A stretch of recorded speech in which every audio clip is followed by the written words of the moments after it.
अस्सलाम वालेकुम दोस्तों, उम्मीद है आप सब खैरियत से होंगे।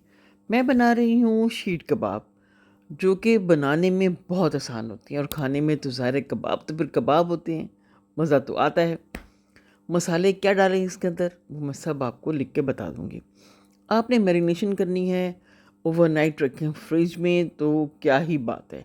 ना रख सकें तो आपकी मजबूरी होगी ज़ाहिर है, मगर फिर भी 2-3 घंटे तो आप दें ना मैरिनेशन को, अदरवाइज़ वो मज़ा नहीं आएगा। आप ट्रे पे फैला दें और फिर इसको काट दें, बिल्कुल चकोर-चकोर जैसे हम चकोर तो हम बाद में करेंगे। पहले आप लाइन्स डालें जितनी आपको कबाब चौड़े चाहिए हैं और उसके बाद हम इसके ऊपर हल्के-हल्के से कट्स लगाएँगे। जो मैं चकोर मुँह से निकल गया था, वो चकोर नहीं था। इस तरह से हल्का-हल्का हम कट लगाएँगे। ये निशान कबाब बन जाने के बाद बहुत ज़्यादा अच्छे लगते हैं और जब ये कट्स लग जाएंगे तो हम प्री हीट ओवन में रखेंगे। ओवन कम से कम 10 मिनट पहले आप चला दें। 200 सेंटीग्रेड पर होगा, कम से कम 40 मिनट के लिए हम इसे ओवन में रखेंगे और ये बहुत मज़ेदार गोल्डन ब्राउन सा हो जाएगा।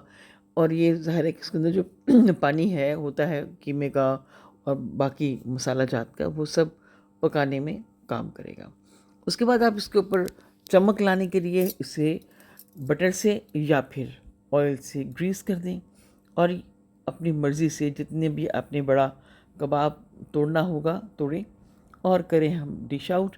आप चाहें तो वैसे ही खाएं या फिर आप इसे मेरी तरह से बड़ा अच्छा सा सेट करें नान के ऊपर। मैंने इसके साथ बहुत अच्छी सी एक चटनी बनाई है, ज़ीरे की चटनी। वो इसके साथ बहुत मज़े की लगती है, इमली और ज़ीरे की चटनी है।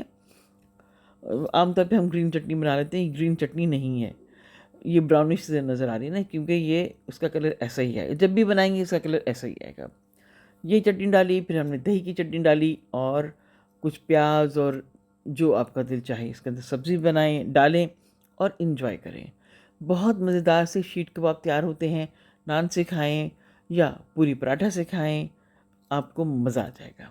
दे दिलशाद नसीम को इजाज़त, फिर मिलेंगे। खुदा हाफिज़।